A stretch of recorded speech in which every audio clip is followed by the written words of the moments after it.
गरम हो तो तोड़ देते हैं। झूठ बोलल बाबा, नदी किनारे साबा।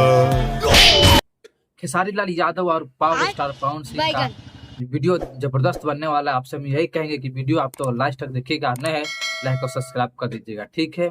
तो चलिए शुरू करते हैं।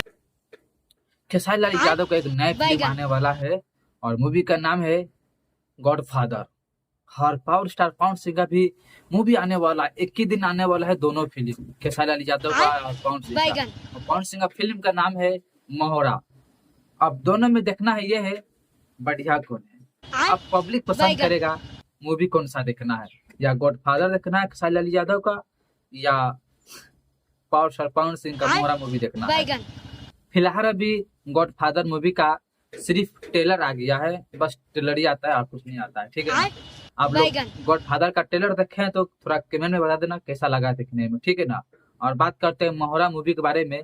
जो मोहरा मूवी है पावर स्टार पवन सिंह का सिर्फ पोस्टर लॉन्च हुआ, मतलब कि फर्स्ट लुक जो है अभी लॉन्च हुआ है और मूवी भी कभी नहीं आई है, मतलब कि अभी जो ट्रेलर है नहीं आई है। तो आप लोग को कैसा लगा है कमेंट कर देना। आप देखना ये है कि मतलब कि टकराव कौन देने वाला, कौन जीतने वाला है, पावर स्टार या ट्रेनिंग स्टार खेसारी लाल यादव जीतने वाला है। मतलब समस्या है यार, जनता कंफ्यूज हो जाएगा कौन सा मूवी देखे, क्योंकि एक के समय एक के दिन पे आने वाला है गॉडफादर और मोहरा मूवी दोनों स्टारों का। अब जनता तय करेगा अब हमको कौन सा मूवी देखना नहीं देखना, और दोनों का फैन खेसारी लाल यादव का फैन या पावर स्टार का फैन तय करेगा हमको कौन सा मूवी देखना है। आप लोग का वीडियो देखने में कैसा लगा है कमेंट कर देना, और नए है लाइक और सब्सक्राइब कर देना। चलिए मिलते हैं नेक्स्ट वीडियो में। भाई सब्सक्राइब कर लेना, थोड़ा मुझे भी सपोर्ट करो। आज हवा काफी ज्यादा तेज है, मजा आ गया।